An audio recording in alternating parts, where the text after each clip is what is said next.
ऐसे वीडियोस देखकर अक्सर हम दो ही चीज़ करते हैं। या तो हम गुस्सा होते हैं, बहुत हम में गुस्सा और फ्रस्ट्रेशन आता है, क्योंकि ऐसी चीज़ें आपके आंखों के सामने भी हो चुकी होती है। दूसरी चीज़ है हम उसको इग्नोर करके स्क्रॉल कर देते हैं।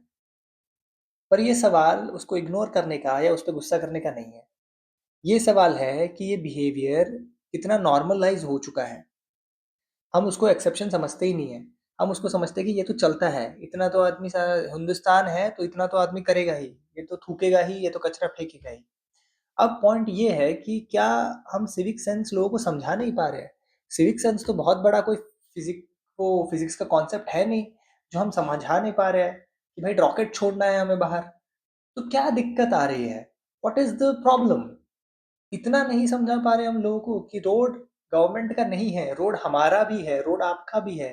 रेलवेज गवर्नमेंट की नहीं है, वो हमारी प्रॉपर्टी है, हमारे टैक्स पेयर के पैसों से बनी हुई है। और अगर ये शायद हम लोगों को नहीं समझा पा रहे हैं, तो ओवरऑल इस कॉन्सेप्ट को हमें देखना चाहिए, उसको हमारे एजुकेशन से, हमारे सिविल सोसाइटी से, हमारे सोशल कल्चर से, हर चीज़ से वो चीज़ आ रही है, हमें सेंस ऑफ रिस्पॉन्सिबिलिटी नहीं आ रही है। तो ना सिर्फ गवर्नमेंट की नहीं गलती है, हमारे पूरे सोशल स्ट्रक्चर, पूरे एजुकेशन सिस्टम ने कभी इंसान को सिखाया ही नहीं कि सिविक सेंस क्या होता है। अगर ये सिर्फ कुछ लोगों की बात होती ना, तो शायद चीज़ें इग्नोर भी की जा सकती थी। पर 7 out of 10 people around you 7 में से 10 लोग जो आस-पास आपके हैं, उन्होंने कभी ना कभी या अपने डेली लाइफ में वो कभी ना कभी स्पिटिंग, लिटरिंग या रूल्स वायलेशन, ट्रैफिक वायलेशंस रोज़ देख रहे हैं। तो ये तो एक्सेप्शन बचा ही नहीं है। जब एक्सेप्शन नहीं बचा है, न्यू नॉर्मल हो गया है, तो कहीं न कहीं हमारा दिमाग उसको नॉर्मलाइज़ करके प्रोसेस करता है, गलत मानता ही नहीं है, वो कहता है तरीका यही है। ये कहना भी गलत होगा कि कुछ नहीं हुआ। गवर्नमेंट ने भी ट्राई किया, स्वच्छ भारत मिशन इंट्रोड्यूस हुआ, उसमें भी अवेयरनेस बढ़ा, इससे पहले तो लोग अवेयर भी नहीं थे, अभी ज़्यादा अवेयर है। Still we are facing this kind of problem. Nearly 9 out of 10 people see garbage littered in their areas, उनके आस-पास गार्बेज लिटरिंग होती रहती है। तो क्यों हो रहा है ये? और how how we can change this? यही तो सवाल है आज का। इंडिया ने सैनिटेशन में मैसिव प्रोग्रेस किया है। 1990s में तो हमारे पास टॉयलेट्स नहीं थे, अवेयरनेस नहीं थी, कुछ नहीं था। आज तो टॉयलेट्स का नंबर बहुत ज़्यादा बढ़ गया है, पर सिविक सेंस का जो परसेप्शन है, वो अभी भी मुझे लगता है 1990s में स्टक है, वहाँ से हम आगे बढ़े ही नहीं। गुटखा थूकने से आगे हम बढ़े ही नहीं हैं। अभी एक न्यूज़ मैंने पढ़ी जिसमें हावड़ा ब्रिज में गुटखा थूक-थूक के इतना लोगों ने गुटखा थूका कि उसमें कोरोजन शुरू हो गया है।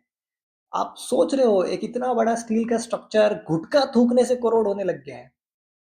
इंडिया एक मैसिव कंट्री है, इसमें वेस्ट भी मैसिव होगा। एवरेज इंडियन रोज का आधा किलो वेस्ट जनरेट करता है। इसलिए जब हम कहते हैं कि एक रैपर फेंकने से क्या होगा, नहीं, वहीं से हमारे प्रॉब्लम की शुरुआत होती है। एक रैपर भी मैटर करता है, क्योंकि वो ही जाके पाइल अप होगा उस आधा किलो वेस्ट में और उस डंपिंग ग्राउंड में जो हमारे शहरों के बाहर आजकल अंबारों में खड़े हुए हैं। अब ये वीडियो इम्पोर्टेंट इसलिए नहीं है क्योंकि इसमें ट्रेन की गलती है या रेलवेज़ की गलती है। ये वीडियो इम्पोर्टेंट इसलिए है कि रिसोर्सेज़ तो है, ट्रेन्स तो नहीं है, पर हमारा माइंडसेट खराब है जो हम अभी भी कचरा करने को नॉर्मलाइज़ कर दे रहे हैं। हर जगह ये प्रॉब्लम्स मॉनिटर्ड होते हैं, रूल्स लिखे हुए होते हैं, पर फिर भी पब्लिक बिहेवियर कभी चेंज नहीं होता। अब ये वीडियो है थाईलैंड पटाया की, जहाँ बहुत सारे इमिग्रेंट्स आके सो रहे थे।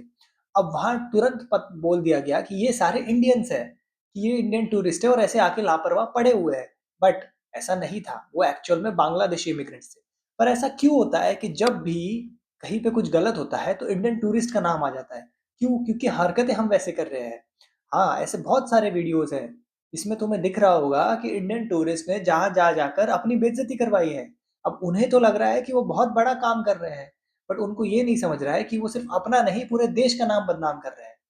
और इसका मतलब ये नहीं है कि फॉरेन कंट्रीज में लिटरिंग नहीं होती होगी, वो या हम ही यूनिकली बैड है। बट इसका मतलब ये है कि हमारी हैबिट्स हम हर जगह कैरी फॉरवर्ड करके जा रहे हैं। फॉरेन कंट्रीज में जहाँ पेनल्टीज कम है, वहां तो हम अपनी आदतें लेके जाते हैं। बट वही इंसान को आप दुबई ले जाओ, वो वहां पे कभी कुछ नहीं करेगा, क्योंकि उसके फट के हाथ में आ जाएगी। दुबई वाले तो सीधा अंदर डाल देंगे। तो हम डरते तो हैं, बस डराने वाला हमें चाहिए। लॉ का इश्यू नहीं है, ये सिर्फ एजुकेशन का इश्यू नहीं है, ये कल्चरल इश्यू है। जब तक पब्लिक स्पेसेस को हम अपना नहीं समझेंगे, तब तक कुछ नहीं होगा। ये हमारे कल्चर में इंक्लूड नहीं हो चुका है। हमें रिलीजियस सेरेमनीज़ में, हर जगह पे जब हमें बोला जाता है कि नदी में जाके कुछ भी बहा दो, वो पहले होता था क्योंकि उसका साइंटिफिक रीज़न था। हम जाके राख गंगा में डालते हैं कि उसमें पोटेशियम होता है, उससे ज़मीन उपजाऊ होती थी, बट आजकल हमने डैम्स बना दिए हैं, rivers are not free flowing. पहले फ्री फ्लोइंग होती थी तो कचरा अपने साथ लेके जाती थी, और कचरा पहले प्लास्टिक वेस्ट, ये सारा जो नॉन डिग्रेडेबल मटेरियल है वो नहीं होता था। हमें बेसिक चीज़ें समझनी चाहिए, हर चीज़ को कल्चर रिलीजन से ऊपर उठ के हमें सोचना पड़ेगा।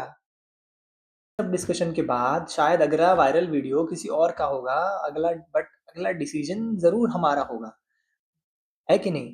तो डिसाइड हमें करना है कि हमें कितना स्वच्छ रहना है। हमें अपना घर अगर स्वच्छ रखना पसंद है, तो हमें अपना मोहल्ला भी स्वच्छ रखना पसंद है, हमें अपना शहर भी स्वच्छ रखना पसंद होना चाहिए। और ये सारी चीज़ें हमें सीखनी चाहिए इंडिया के नॉर्थ ईस्टर्न स्टेट से। नॉर्थ ईस्टर्न स्टेट्स में आप देखोगे रेलवेज़ में उन्होंने अपने, ये वीडियो में आप देख रहे होंगे कि रेलवेज़ में वो ट्रैवल कर रहे हैं, नॉर्थ ईस्ट से ये ट्रेन आ रही है, उसमें उन्होंने पैकेट्स रखे हुए हैं, अपना कचरा वो जमा कर रहे हैं, ट्रैफिक रूल्स फॉलो किए जा रहे हैं, कोई लाइन कट नहीं कर रहा है, किसी को डिस्टर्बेंस नहीं हो रहा है। अगर ये वीडियो आपको थोड़ा अनकंफर्टेबल लगा है और आपको लगा है कि ये तो हमें ही क्रिटिसाइज़ कर रहा है, तो yes, I have done the right thing, I have hit the right spot. ये बनाया ही उसी के लिए गया है, ठीक है? तो अगली बार जब भी आप पब्लिक स्पेस में जाएँ, तो बोलना कि ये पब्लिक स्पेस मेरा है, इसको मैं अपना मानता हूँ। And if you like this video, please share, comment and subscribe to this channel. Thank you.